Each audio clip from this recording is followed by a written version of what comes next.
We're gonna do a Q&A session, and we're gonna ask the experts maybe to kind of come forward, turn their chairs around. And how many people here have a question for any of these experts? How many have a question but are afraid to ask the question? Yes, that's what I like. You're number one.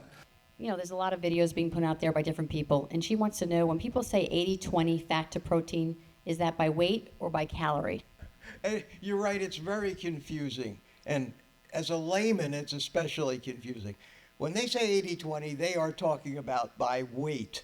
I mean, calories. I'm sorry. See, I'm confused. They're talking about calories. Now, a calorie of fat, a gram of fat is supposed to have 9 calories. I don't think calories are really a great measure to use when you're talking about the food you put in your mouth. But it's what we got. It's what we got and what all the diet advice is based on. Calories in, energy out, all that crap. That's by calories, 80-20. Since a gram of fat has a little more than 2 times as many calories as a gram of protein, that's the ratio. So 80-20 by calorie ratio equates to about 50-50 or thereabouts by weight, which is what you find. Am I correct or am I way off base? You're 100% correct, and I'm always confused. Because, and I do a fistful of food a day. Yeah. Okay? Count.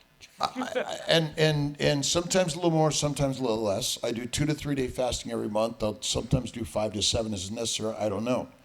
But ultimately, no animal is looking for ratios. They eat an animal or they eat plants. Oh, there are only 3 diets in the universe. You know what they are? You're either a carnivore, an herbivore, or an omnivore. That's really it, right? And so the fattier meat, I think the rare to raw is better. And a calorie is just another scientific made-up statement, which is not even true, because what you eat, some of it goes out, some of it comes in. How much of what you eat goes in and out, I have no idea.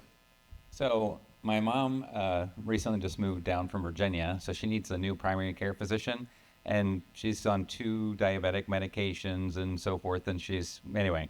So we're obviously in the very low carb, carnivore type advice, and so she's been eating low carb, but she's been having she's basically, the medicine's bringing her blood sugar too low, and so she's having like alarms go off on her constant glucose monitor, so she's eating carbs in the middle of the night. Anyway, I'm just having a hard time finding an actual primary care physician that can actually, she found somebody here, but they're not willing to take her off her 2 diabetic medications twice a day each, and it's just like she doesn't want to self-medicate, and I'm like, oh my God. So I was advising Rivero, because I know Sean Baker has that, but she wants like a real person live, like she's 75 years old, she wants to have like a real doctor. Is there anybody in the Tampa area or Clearwater or anybody that I could send her to? Yeah. I know someone in Kissimmee that I just met with this week. He's not carnivore, okay, but he's pretty heavy keto. He's an endocrinologist, and we had like 2 hours talking. So I would recommend him, but I don't know anyone in the Tampa area unless you try to get connected with Dr. Boss, and she doesn't see actually patients individually in the office in the traditional way. By the way, she was here late, so I didn't do one of the jokes I had from Sunday to Wednesday. I ate 10 cans of sardines, and that was the only thing I ate. I like sardines, usually once in a while, but had never done that 3-day. It was all her fault. I had a follow-up on the labs. Some people just jump into doing whatever it is. I agree 100%. Don't do it before 6 months. But if you happen to have not started anything, test, don't guess. Might be a good way of knowing where you're going when you do a 6-month follow-up. But if you started 2 months ago, 3 months ago, please do not do it, because you're going to drive yourself and your doctor crazy. His name is Enrique Gutierrez. He's in Kissimmee. Okay?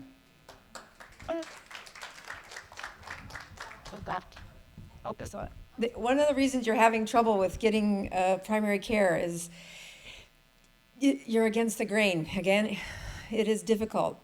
So I've done several models of this that have failed, but the one that's working is you don't need a doctor to learn how to do advanced ketogenic diet, but it helps.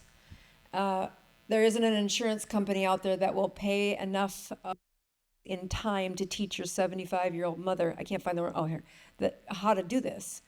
So we have a model that's working right now that twice a year we do what Dr. Nelson was just talking about, which is for 3 weeks, for 21 days, we put them on an advanced ketogenic diet in group setting on Zoom across the country. We only take 200 slots twice a year. And what happens is in that time, they're pricking their finger, showing up on a dashboard in a community. They leave with the community. And I visit those classrooms. I give them lectures. I guide them. It is under the umbrella of an educational platform because there's no malpractice insurance that's going to cover that. The frustration you're having is it's a great idea, but they're alone. I mean, Rivero's self-funded. They're funded by the research. And it's difficult to have, let me take your 75-year-old mom with all the risks that are involved in a 15-minute slot and try to get into her brain what's going to take us 3 weeks, and she's still going to only be 80% there. So it's difficult, and that's what you're running into. It's not that we're not trying, it's that, yeah, don't give up. And what Dr. Boz is talking about, medicine is changing. There are more nurse practitioners coming out of schools than there are physicians, but the real model is changing to online and teaching us directly. And so that's the empowerment. That's what we're really working to do, is power everyone to know the true science of our human bodies. And these experts are helping us do that. So today marks my 5th month doing carnivore. Yeah. And this question is really probably for any of you, but maybe Carrie or Dante or whatever. What are some of the biggest mistakes that you made when you first started? Because I'm like a sponge. I'm watching videos, I'm reading things, I'm doing all the things, but it's kind of up and down. So can you share some mistakes that you might have made along the way? Making mistakes is, I don't know, I think I degreed in that. That's why I don't have any letters after my name like all you doctors up here. The biggest mistake, I think, for me was not changing my thinking about other things that I was putting into my body, whether it was into my mouth or my eyes or my ears. All of those things take into account, too, as far as your overall health, mentally, physically, spiritually. All of that has to kind of be tied together. And when it comes to mistakes, I was still vaping, I was still smoking, I was still drinking occasionally. I didn't start off, the first few weeks I didn't drink at all. I think the first 4 months I didn't drink at all. But then I thought, I can bring this back in now. It's okay, I can have a little bit of that. This is where I learned about community. I think the biggest mistake I made was discounting the value of the community. I didn't mind being on screen and sharing my story with everybody, but I was kind of talking to the lens on the camera. The people behind that lens have opened me up to more things now. But that mistake of just deciding I'm gonna let go of a few things, or I'm gonna let some things slide into my life that are not good for me, was probably the biggest mistake. Because then you keep making wrong decisions for your mental health, you keep making wrong decisions for your spiritual health, and I think all three need to be in line, because your physical health isn't the only thing that you're carrying through this world. We're all spiritual beings, and we all have something going on in here that's either good or bad. So keep working on all of it. Just decide this is what I'm going to do, and this is the healthy way to be, and stick with it. Right. I have one thing I want to add. After 47 years of being in the business and being the roller coaster myself, going up, down, having obesity, being bodybuilding, screwing up my metabolism, I had 14 autoimmune diseases. I now coach, we had 2,100 people go through a beta testing, And now I coach over 300 on their own personal group. Not only is the community absolutely important, but you got to stop lying to yourself.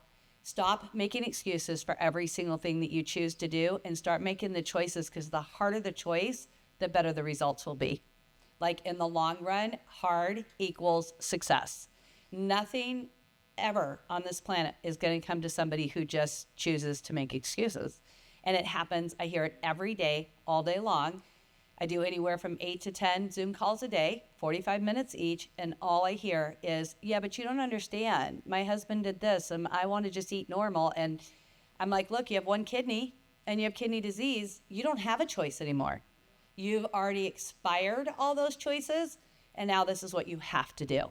And when you learn that you don't have to do anything but have freedom of food and make that choice, you'll never make mistakes. Like literally, it's just keep going forward and stay steadfast. How do you domesticate a lion or a wolf? Feed them plants. How do you domesticate a human being? Feed them plants. That is all. Nothing more. It's kind of complicated, isn't it? Hi, I'm Diane. I'm from Boston, and that is like the area where there are the most doctors and hospitals and professionals in the whole entire world. So 2016, I was diagnosed with multiple sclerosis. And it was devastating, and I hope I can get through this emotionally. So lots of medication, lots of treatments, lots of intravenous treatments, and lots of doctor's appointments. In came rheumatoid arthritis. In came thyroid disease, and I was very, very sick. I'm a mental health therapist, and I had to close my practice because I couldn't do it anymore. And I sat on my recliner for a year and a half. And in came YouTube and all of you. And I want to thank you, because I have been following carnivore. My carniversary is March 5th. Yeah. And because of all of you, I am reversing all my symptoms of multiple sclerosis. I am off all of my medications. Yes. All of my medications. And I am here with you. This is my second meetup. First one was in Wisconsin, and it was wonderful, and I'm addicted. So I do have a question, though. I went to my doctor, and all of my markers were down. Blood pressure's down. A1C is down. Insulin levels down. Triglycerides are down. HDL is high. LDL, what do you think? Higher. And you know, I got a email from my doctor. Didn't mention any of those 4 former things. The only thing she says is, oh my gosh, what happened? Your LDL is up. You need to be on a statin. What do I do? Who cares? Okay, I hear you. And I still have to go to these doctors because I've got all these things going on, right? What do I do? So, multiple sclerosis, one of the most scary words to hear as a woman, but also as a human, whether it's you or your loved one. And I'm an internist. I've been at this 25 years. My clinic has been peak brain performance. I have lots of years of addressing multiple sclerosis before using a ketogenic diet or carnivore diet and after. So first of all, God bless you. This is healable. I have several in my practice. To the correction of Dr. Nelson, I do see patients, but I choose them and I see them for free. The rest of the stuff I do that is educational is to reach the ones that are never going to fit in my practice. But that disease is an autoimmune disease, okay? That's the root of it. And like any autoimmune disease, it's going to happen more in women who've had babies. And the formula is when you have one, you're acquiring others at that moment. And the slide for all of them before you die, I think 14, you said? Like, who counts that many antibodies? Like, oh my word, that's just a lot. So what they say is, what's the root cause behind all of those? Yeah, you're building the wrong white blood cell crop to fight whatever organ you want to name. We have a different name for each organ. So when it comes to dealing with the life, because there's a lot of autoimmune people in the room, the formula is still the same. When the autoimmune disease is getting worse, that there is a proven reversal process, but it is you knowing it. Good. I mean, the only way, Dr. Tiltz is right. The only way we teach the physicians is send them healthy people that they didn't think could be reversed. Right. Yes, absolutely. The LDL, my MS patients we celebrate their LDL. We also look at their particle sizes. We are looking to see that they are the right, we want to know the residency time of how long does that LDL particle stay in their blood? Are they recycling or are they stuck? Which is what happens with insulin resistance. They don't recycle those particles fast enough. Your ticket is to know your metrics, know your blood, know your ketones. My MS patients are not allowed to not check their ketones at least 3 times a week, first thing in the morning, along with their blood sugar. You're gonna know your story better than me. And when you are headed for a flare, your ketones drop and glucose goes up, and you have to fix that if you want to abort the flare. That's the punchline for the autoimmune disorders. This is not something you can guess on. And when they ask what percentage of protein and fat, quit it. What you eat turns into metrics the next morning. If the metrics are off, you ate wrong for you. And that has to be measured if you want to reverse severe diseases like multiple sclerosis. But don't give up. Those Boston doctors are watching. And the only thing I would add is, so certainly the advanced lipid particles, but again, your doctor isn't going to recognize the validity of that. Coronary artery calcium scanning is the other thing I'll add. If you have a CAC score of 0 and you're over, let's say 60, could not be clearer that there is no benefit to taking statins. So you can get that. Now, if your CAC score isn't 0, it doesn't mean that statins are the answer. And ultimately, we've kind of alluded to it a few times. The standard medical system is not going to change at this point. So you need to go outside the system and start looking for the doctors that are doing this. Society of Metabolic Health Practitioners, SMHP, is a great resource for finding the doctors that are focused on metabolic health. And a lot of us have online practices that we see people everywhere. So you're not limited to the doctor that happens to be in your neighborhood. But it takes some work. You have to go outside the system, but you should be willing to do that. And it's a good investment in your health to do so.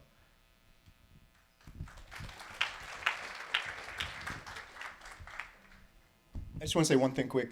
Diane's story is incredible. How many people are diagnosed with MS and don't have a clue that it could be nutrition? And Diane is sharing her story on YouTube. She just started a YouTube channel. I just wanted to shout that out. It's so important to get these stories out. So what's your YouTube channel again? It's called Boston Carnivore Diane Ladd. Boston Carnivore Diane Ladd, Ladd. Yeah. I have a quick question for Lisa. Wait a minute. Would you say that in your practice of online sharing your patients, your community stories, many people are healing diseases with simple dietary changes? So you're referring to ocular and vision health? All. Yeah.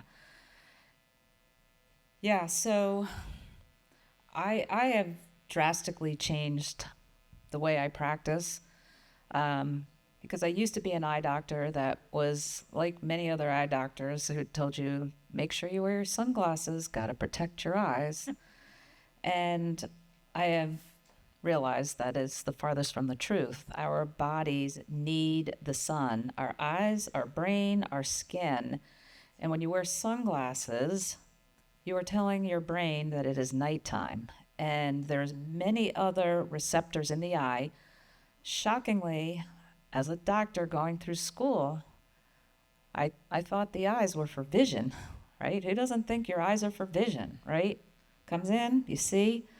There's so many other really intricate receptors in the eye that have nothing to do with what you're seeing. So as time goes on, and I'm fortunate to be in the position I am, and as an eye doctor, I have so many people who come to me and say, oh my gosh, my prescription got less. My cataracts reversed. I was diagnosed with macular degeneration, and now my doctor is shocked. I said, did they ask you how you do it, what you're doing? No. Or sometimes, yes, they do, and they scoff it off. You need dark leafy greens for the health of your eye. It's the first thing that I am told through the standard of care, and this is a really scary thing, that is what you as a patient being diagnosed with, let's say, early onset macular degeneration, that I need to tell you to do. So let me tell you, there's a lot of hot water that physicians can get into because of this whole situation, and it becomes very, very difficult. I'm fortunate to have left where I was practicing to be able to practice in a different way with root cause healing. But like Dr. Boss says, it takes a lot of time for the proper education and explanation. So I'm just hoping through my work through my member groups and through YouTube and through hosting as many meetups as I can for the rest of my life, that the message will get out that our eyes are just one of the organ systems that is healed by this. And trust me, every organ system is trying to heal when you get rid of the toxins and you stay consistent with a carnivore diet. I've been carnivore for over 3 years now. I am also a former and successful IVF patient of Dr. Robert Kiltz. And just a little shout out to him because of his patience, and he had to have a lot of patience with me, and his loving kindness, and just taking the time to coach me on the Lions diet. I was able to reverse autoimmune disease, get my A1C back in check. I was pre-diabetic, and I was able to successfully carry a pregnancy to term. My daughter is now 21 months, and she is animal-based, and she sits in the 99th percentile. And her favorite snack is raw liver with her mom. So she's a little badass already. So my question is for our cardiologist, and of course it's about cholesterol, because I've been wondering about this. So I'm told that there's good and bad, but then I learned that the body doesn't make anything bad. And so then I learned that cholesterol is only really an issue when your triglycerides are elevated. Can you elaborate on that for me? Small, dense LDL particles are damaged particles, and that's where the problem comes. Now, before you can have problems from the cholesterol, right, when it comes to cardiovascular disease, you have to be damaging your blood vessels. So, inflammation, insulin resistance, high blood glucose, those are the things that lead to the damage in the blood vessels to start with. What's so interesting to me as I go through this, right, is no one talks about cholesterol in the context of anything except heart disease. And what we're seeing, all throughout this room and the conferences and everything, right, is every disease process is improved by, low-carb carnivore diets. And we have, the whole variety of the physicians and all the different specialties. And more importantly, we have all of your stories with all of these, different diseases that have been healed by taking this approach. And it just is nonsensical to think that something that is healing all this other stuff in the body is going to be somehow damaging our heart, while everything else is getting better. So, but, if you really want to get into the nitty gritty of it, it's the small, dense LDL particles. Those are damaged particles. Those are the ones that cause trouble. And so when you look at your advanced lipid panel, you can see, do I have those particles or not? And if you don't, again, who cares what your LDL total is if it's all large LDL? Large LDL does lots of amazing things in our bodies and is necessary for life. And, it just, unfortunately, the way that this evolved within the medical system, all LDL got lumped together. And that's really the problem that we run into over and over. Ask a question on top of that. Isn't it, when you look at the small particles like CRP, ESR, hemoglobin A1Cs, they're markers of inflammation? Yeah, exactly. And, one of my favorite tests is what's called the LPIR score, lipoprotein insulin resistance score. And this determines how insulin resistant you are based on the size of your particles. So, the logic tells you that insulin resistance is the primary determinant of what types of particles you have. Fix the insulin resistance, and you'll fix your particles. And I'm going to add to that because Lisa talks about liver damage, and insulin resistance is still likely damage to the liver, and the inflammation to the liver is the thing that we're seeing. And there's so much fatty liver disease, but ultimately the job of the liver is to do what? Make fat.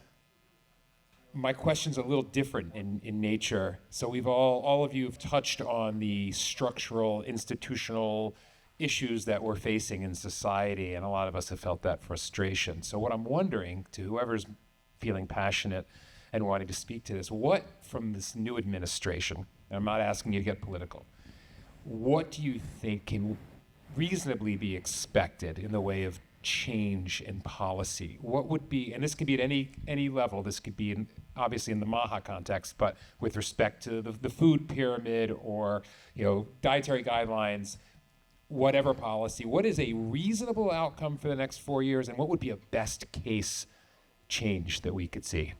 I think it's perhaps the most important thing that can happen with the new administration is that doctors don't have to be quietly whispering on their call that they're carnivore, that they're allowed to say that they're carnivore. Obviously, I don't whisper it, but I do know a number of doctors in that situation that are carnivore, and they just won't talk to their patients about it because they're worried. So I hope the environment changes that doctors can start asking these questions. I hope that someone like Nina Teicholz gets put in charge of reevaluating the U.S. dietary guidelines, which have been an abject failure, and I don't know how anyone can argue with that.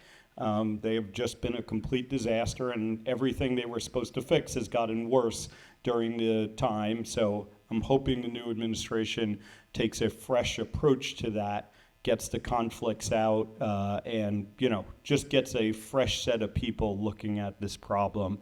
And I'm optimistic it's going to happen. Obviously, RFK's vote, I think, is on Wednesday. Marty McCary, who is the nominee to be the head of the FDA, for anyone who doesn't know him, his most recent book is called Blind Spots. I highly recommend it, and I think he's going to be great as the head of the FDA, and hopefully we get some stuff done. Just to add to that, Jeremy, we definitely have to bring fitness back into America. Get your body moving, get healthy, get your kids moving, your grandchildren, no matter what your age is. If you don't have a body in motion, we were designed to work from sun up to sundown. Get your body moving, either in the gym or in something you love to do. We have so many creative activities we can be doing. Why are we sitting? Yeah. Literally. And then let's say, what do we say? Fight, fight. You know, so jump down, right? Policy is downstream of culture. The culture, this community, is what will drive policy. So you may think this has nothing to do with those fancy shiny shoes and ties in Washington, D.C., but the culture will dictate the policy. So you are responsible for this voice. The echo chamber gets bigger, and doing these activities helps them be able to endorse. They're going to look to their constituents. Who are they? That's you.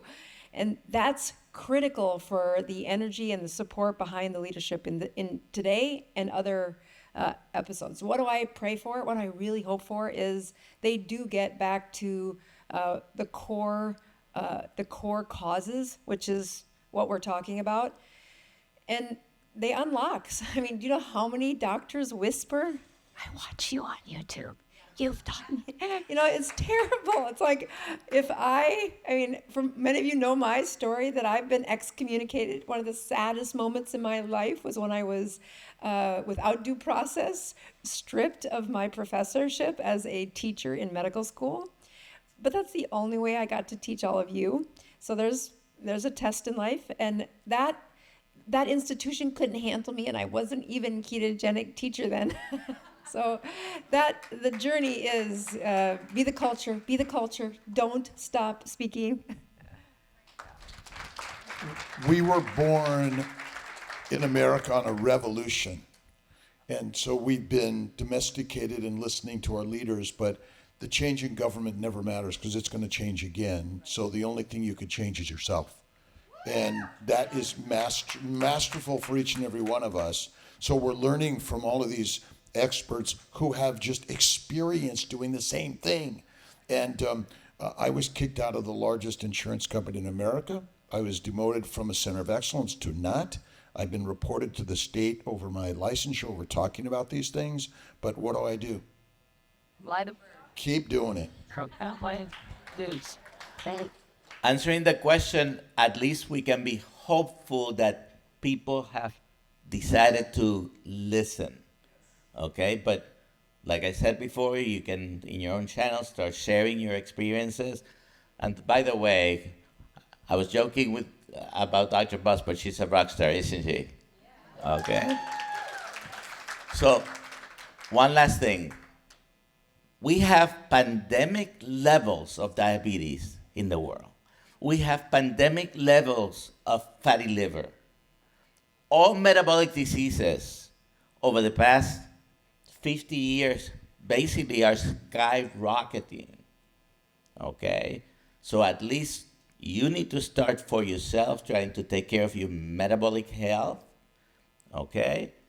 And sharing it with other people is gonna make an impact, okay? Remember, COVID was a plan then. Plant pandemic. Like so is liver disease and plan. The 1958. Yep, say. One more question, and I think we'll be done. Or do you have one more back there? We'll take one here and one back there. Falcon, Brandon, the way, no. Elliot, Okay, you sort of touched on my question already, so it can be quick. All of you have been in my home at one time or another because my wife has me watching a lot of videos these days, and about every day we're watching a video. What I don't see, and I just like your comments, is on the fitness aspect. We can all exercise at certain levels. I'm getting older. I'm going to be 70 this year. It gets harder and harder to inspire myself to get out and exercise. But I just don't hear enough about that, and I'm wondering your opinions on that. I like to be here. Keep it short and sweet so we can get to two more questions. Okay, so there's a lot of different ways to exercise, and there are a gazillion trainers out there. Make it really simple. Keep your heart rate between 120 and 140, at least 20 to 30 minutes a day. Keep your metabolism at a peak in a metabolic system, not necessarily in, what's the best way to say it?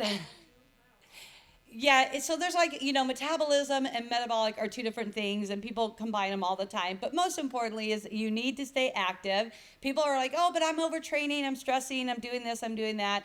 Do what works for you. Start slow. I teach actually the hardest sit and be fit class you'll ever take in your entire life. And that's where I was. When I wasn't able to walk, I have Martin's nephropathy, I have plantar fasciitis, neuropathy, legs didn't work, hips that didn't work, knees that were broken.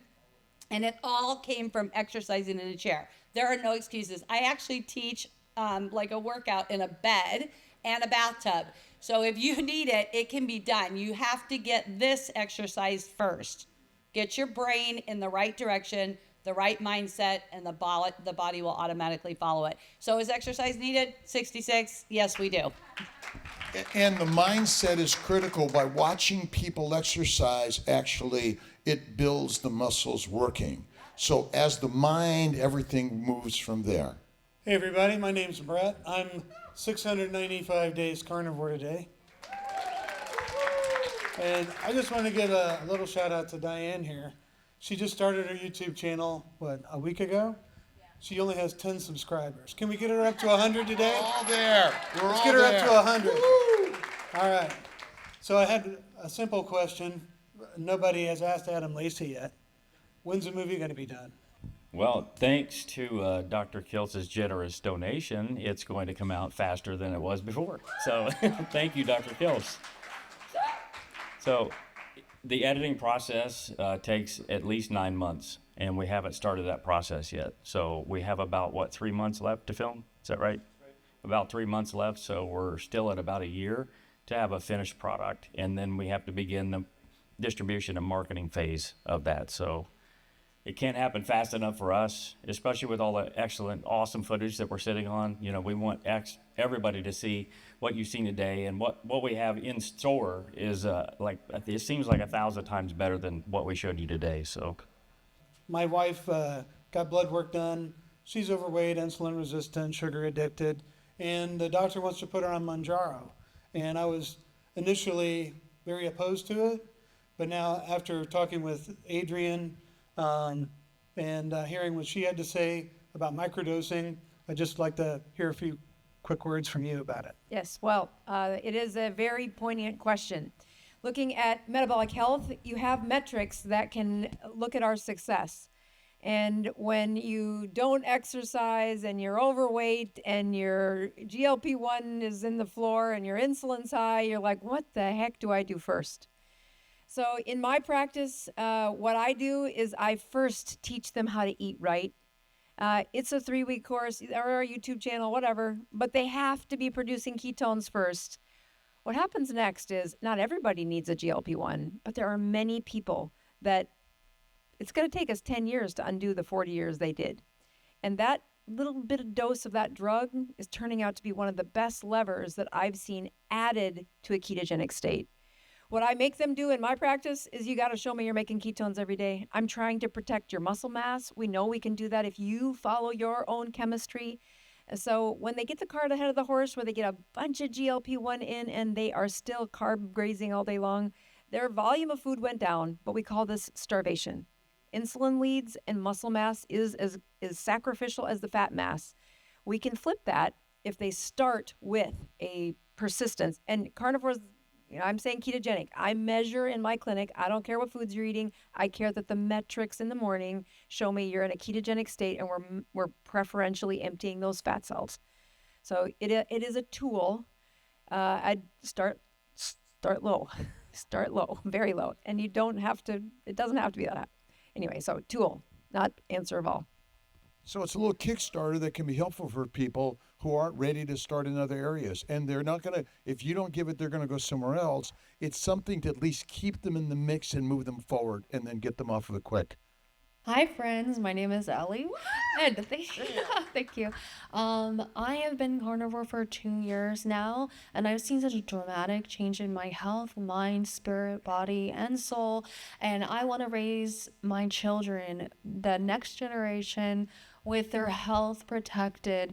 And so my kids started eating carnivore at 3 and 6 months old, and they're so healthy. And my question is, my daughter, she used to eat a lot of plants, and she's picky, and it's like a texture issue. She wants things like crispy, like super crispy. So I was wondering, if you make your meat super crispy, are you losing out on a lot of nutrients, or is it just better off that she does that just to get the meat in?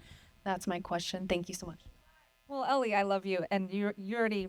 I've interviewed Ellie on my channel actually, and she has an incredible story.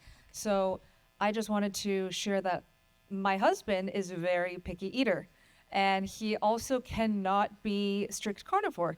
So I've, learned many creative recipes on how to make crunchy flans, desserts even. And so there are so many great recipes on YouTube. When it comes to meat cooking versus raw, raw will be easier to digest, but if you can eat crispy cooked meat as opposed to plants or standard American processed foods, that's 100% better. So little bite-sized pieces I've noticed work great for kids and babies. They love it. And crunchy air fryer. Air fry everything. Pork belly, pork rind chips, put some butter on it for fat. Tons of ideas out there. Yeah. So I get that the carnivore diet's a healing diet. Amazing testimonies. My question is long term. Like, one of the things that kept me from eating margarine, that kept me from drinking Diet Coke, is looking back hundreds of years and how did we eat, right? And I knew butter was always good, margarine was bad, because you look at that. We used to eat seasonally, right? Before we would eat meat, but 200 years ago, you sat under an apple tree and you're like, hey, it's easier to eat an apple than it is to chase a deer. In the summertime, meat is lean. In the wintertime, it's fatty. What do you think about seasonal? And I'm not trying to knock it, but I'm trying to think critically. 100 or 200 years ago, we ate fruit. We would sit under the tree. It was there. Wintertime, it wasn't. We went 6 months of eating meat or not eating. What are your thoughts on that? We're not the only ones hunting. And those fruits are gone fast. The birds, the insects, the rats, the mice, everything.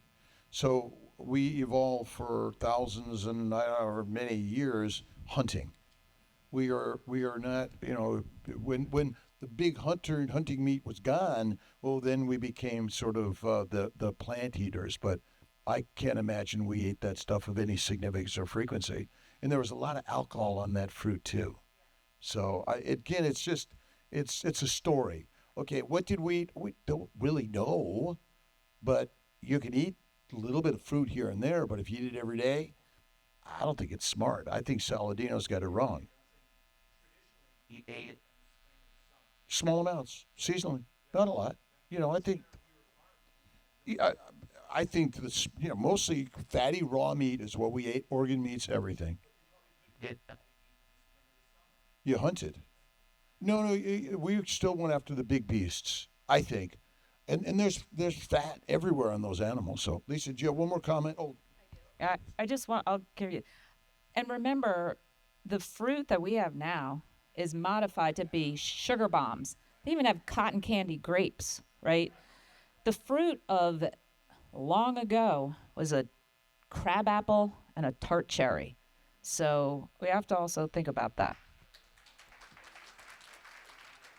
I just want to add, I wrote a wilderness program, and literally I take my ladies we go back over 1,000 years, and they have to actually forage their food, and they have to go through some fasting during that time frame, because as a hunter, and I've been hunting for I started at 5, so do the math, 6 years. Anyways, absolutely, I have been a gardener. I was a vegan, and I could not keep anything in my garden. Like, the deers ate it, the bugs ate it, the winds blow it away, it tears it out of the ground. Of course, in Idaho, I had a better chance at gardening than I do in Arizona. So my thought on this, and I do believe it to be truth, is that if you're going to do something, for example, one of my clients sitting here in the front row, she has a pineapple tree in her backyard. It produces every 2 years. She has that one that comes off in 2 years. So you're not going to the store and buying a pineapple every day of the week for 3 months straight. So I also do not believe in moderation, because it's like I tell people all the time, they're like, well, what do you do about cheating? I go, well, the last time I checked, my husband would be really upset if I cheated every Saturday. Go after this. Really upset. So stop cheating yourself. Pick in moderation if you're going to do it. And then just do what you could grow in your backyard. And I can tell you what, I can't even find deer in my backyard these days. So you really have to get out, have exercise, go hunting, harvest it, hang it, dry it, get it back home without getting eaten. So be strong, eat your meat. If you cheat, you'll be in trouble. Oh, big time. You're allowed to treat from time to time. What do you get to treat on? Nope. Kiltz's ice cream. That's it. I want to just thank everyone for being here, and the experts. I want to just thank them for their time and expertise. And you got to join all of their channels and listen and learn. Medicine is changing because what they're doing and putting it out there.